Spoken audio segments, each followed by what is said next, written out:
warahmatullahi wabarakatuh. Pada video kali ini saya ingin berbagi pengalaman ketika saya terpapar COVID-19. Kebetulan ketika isolasi saya nulis ini dan saya menemukannya kembali ketika beres-beres. Ini adalah catatan-catatan setiap hari ketika saya sedang isolasi. Baik, ketika itu diawali pada hari Minggu tanggal 21 November 2020. Ketika itu saya sedang berada di rumah sakit di SMC Singaparna Medika Citra Utama. Ketika itu saya sedang menunggu anak kedua saya yang sakit panas. Saya merasa demam dan sakit tenggorokan. Kemudian pada hari Senin saya sudah mulai hilang penciuman. Mulai hilang ya. Masih ada tapi sudah yang bau-bau ringan itu sudah tidak terasa lagi. Dan hilang total itu pada malam Rabu. Bagaimana merasakan hilang total? Jadi semua bau-bauan itu tidak terasa di hidung. Misalkan saya mencium sesuatu yang berbau tajam, itu memang tidak tercium baunya, namun ke hidung terasa panas. Seperti ketika saya mencium hand sanitizer, itu ke hidung terasa panas, tapi tidak ada bau, padahal itu kan hand sanitizer baunya yang menyengat.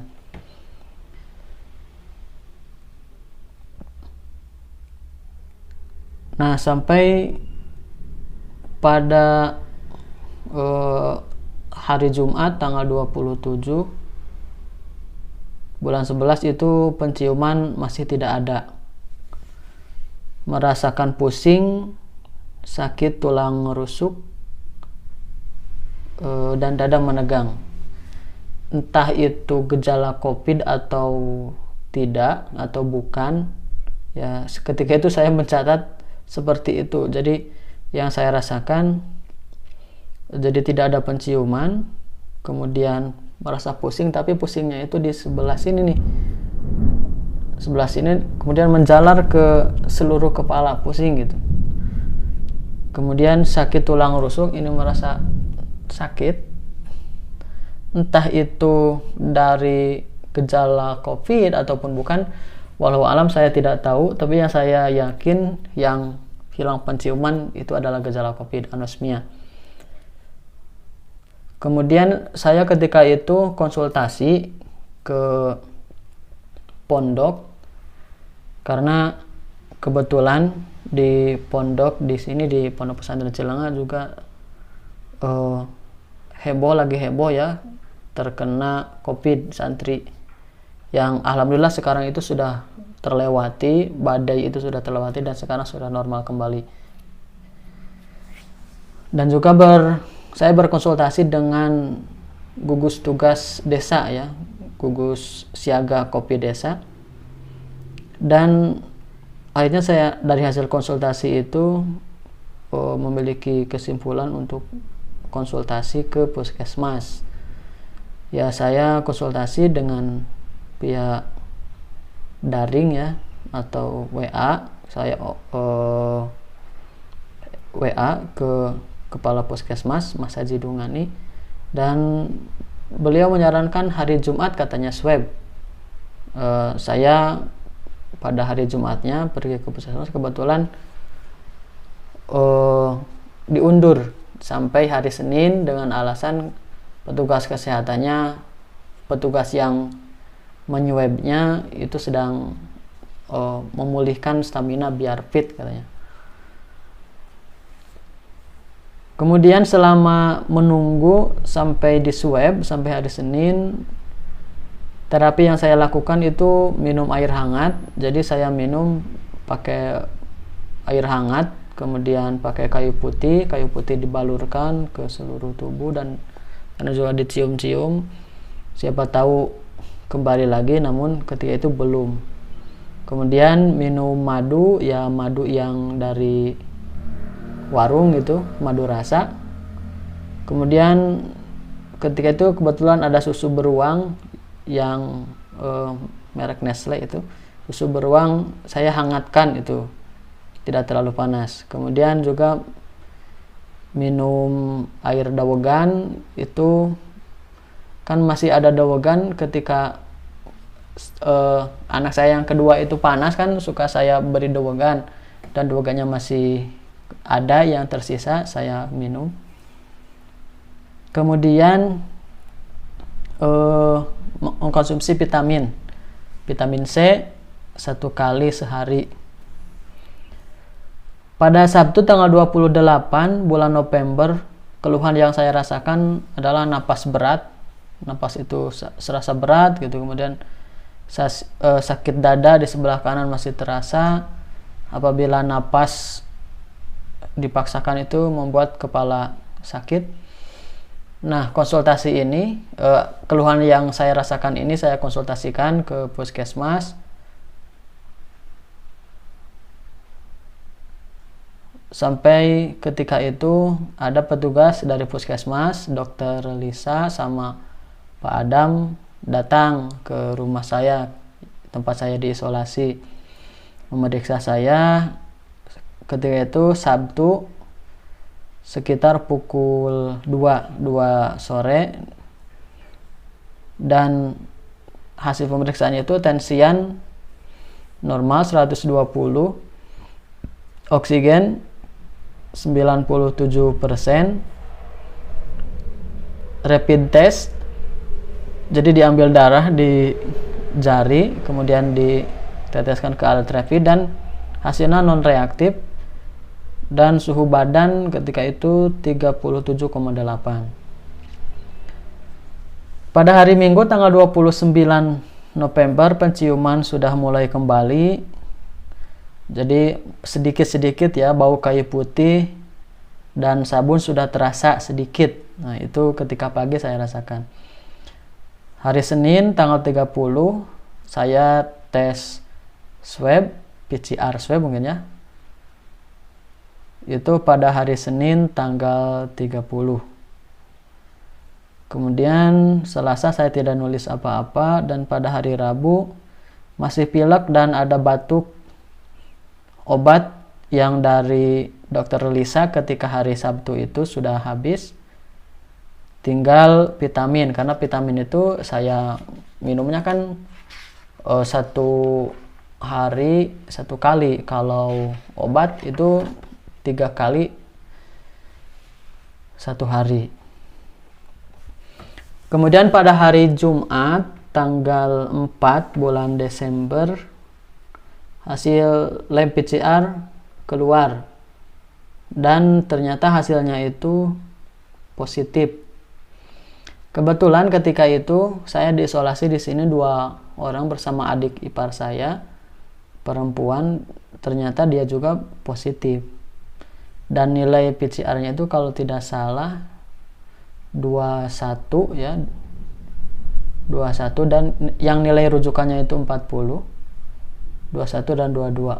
Kalau adik ipar ketika itu 26 kalau nggak salah ya. Ketika hari Jumat itu keluhan yang saya rasakan, hidung masih pilek, terasa panas. Jadi panas tubuh ini tidak teratur. BAB mencret dan puffnya itu berwarna hitam. Saya ketika itu curiganya karena suka minum sari kurma angkak, mungkin saya curiganya dari sana. Tapi ternyata tidak minum pun pup itu hitam warnanya. Kemudian pada hari Minggu tanggal 6 saya merasa tenggorokan sakit, kemudian kepala sakit dan meriang. Dan biasanya itu kalau ditidurkan itu suka hilang.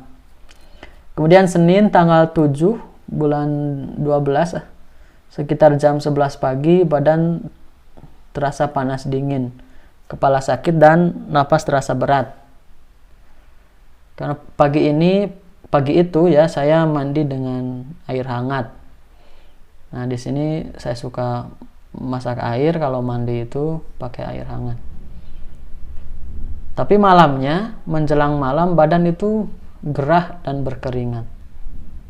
Oke, hari Selasa tanggal 8, keluhan yang dirasakan kemarin itu sudah berkurang.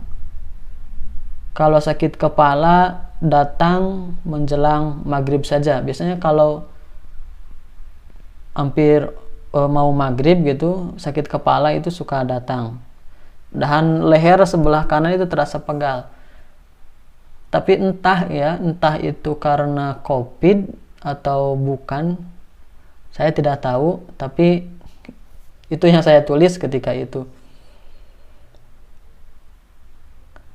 Kemudian di perut sebelah kanan ada yang sakit, kalau gerak tidak diatur dan harus pelan-pelan.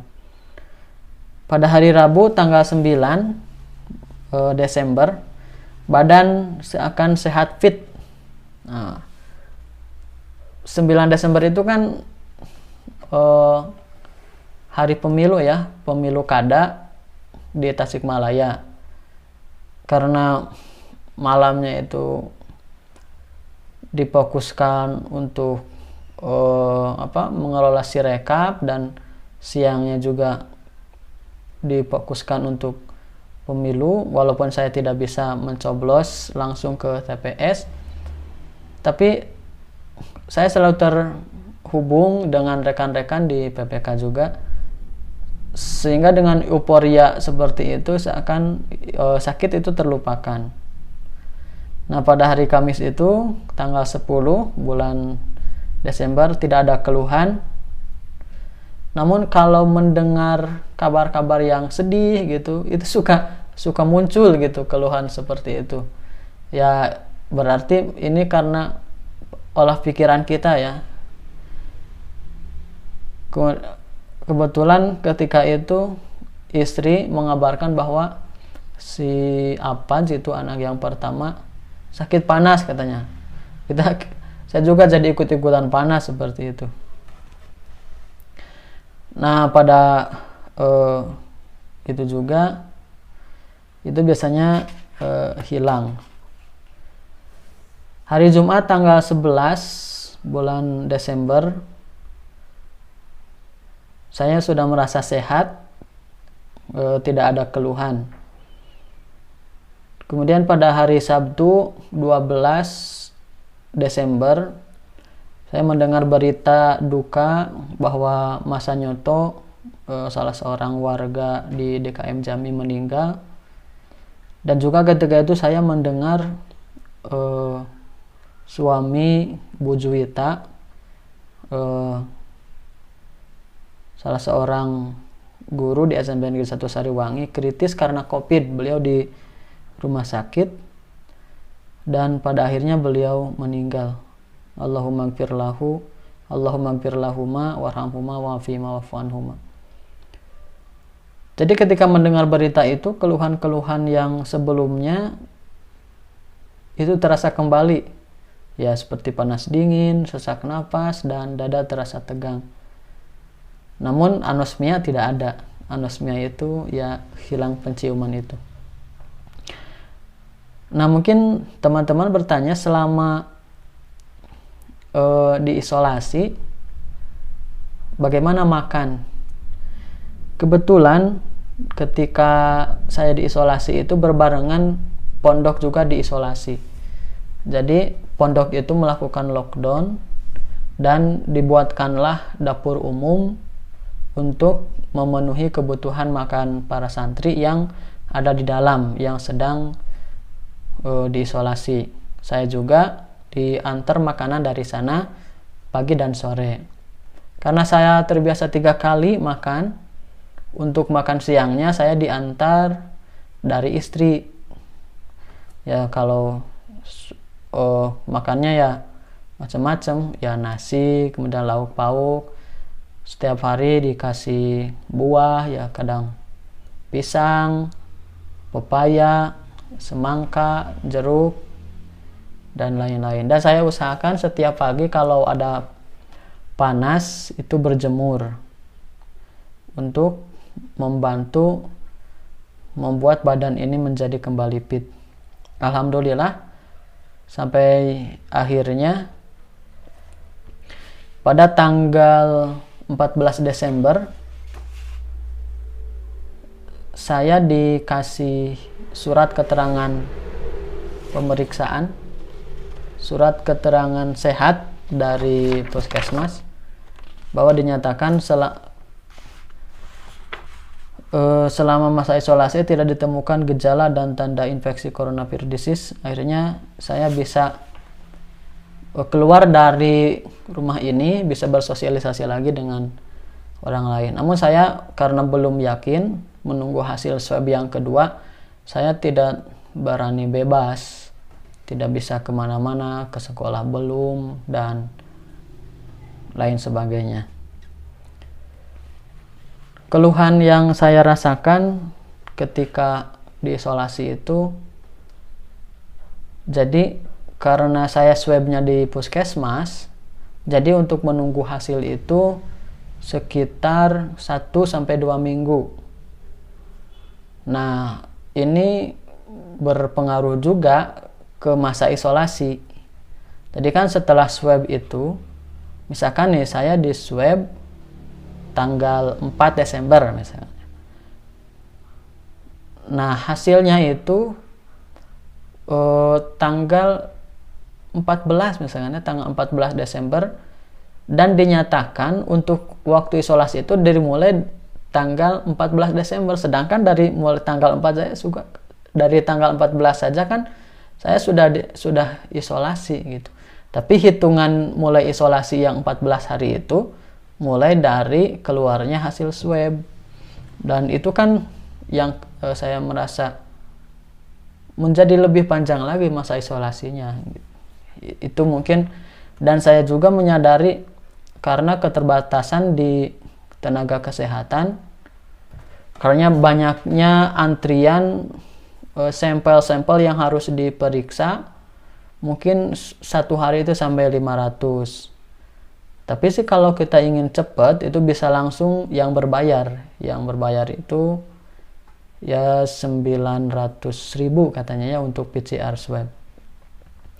Alhamdulillah sekarang saya ini direkam tanggal 27 Januari hari Rabu 2021. Saya sudah merasa pulih, sudah merasa sehat kembali. Bagi teman-teman juga yang terpapar COVID, jangan putus semangat, harus tetap semangat. Insya Allah mudah-mudahan bisa melalui cobaan ini dan bisa kembali sehat, kembali pulih. Amin ya Allah ya Rabbal Alamin. Terima kasih atas perhatiannya. Wassalamualaikum warahmatullahi wabarakatuh.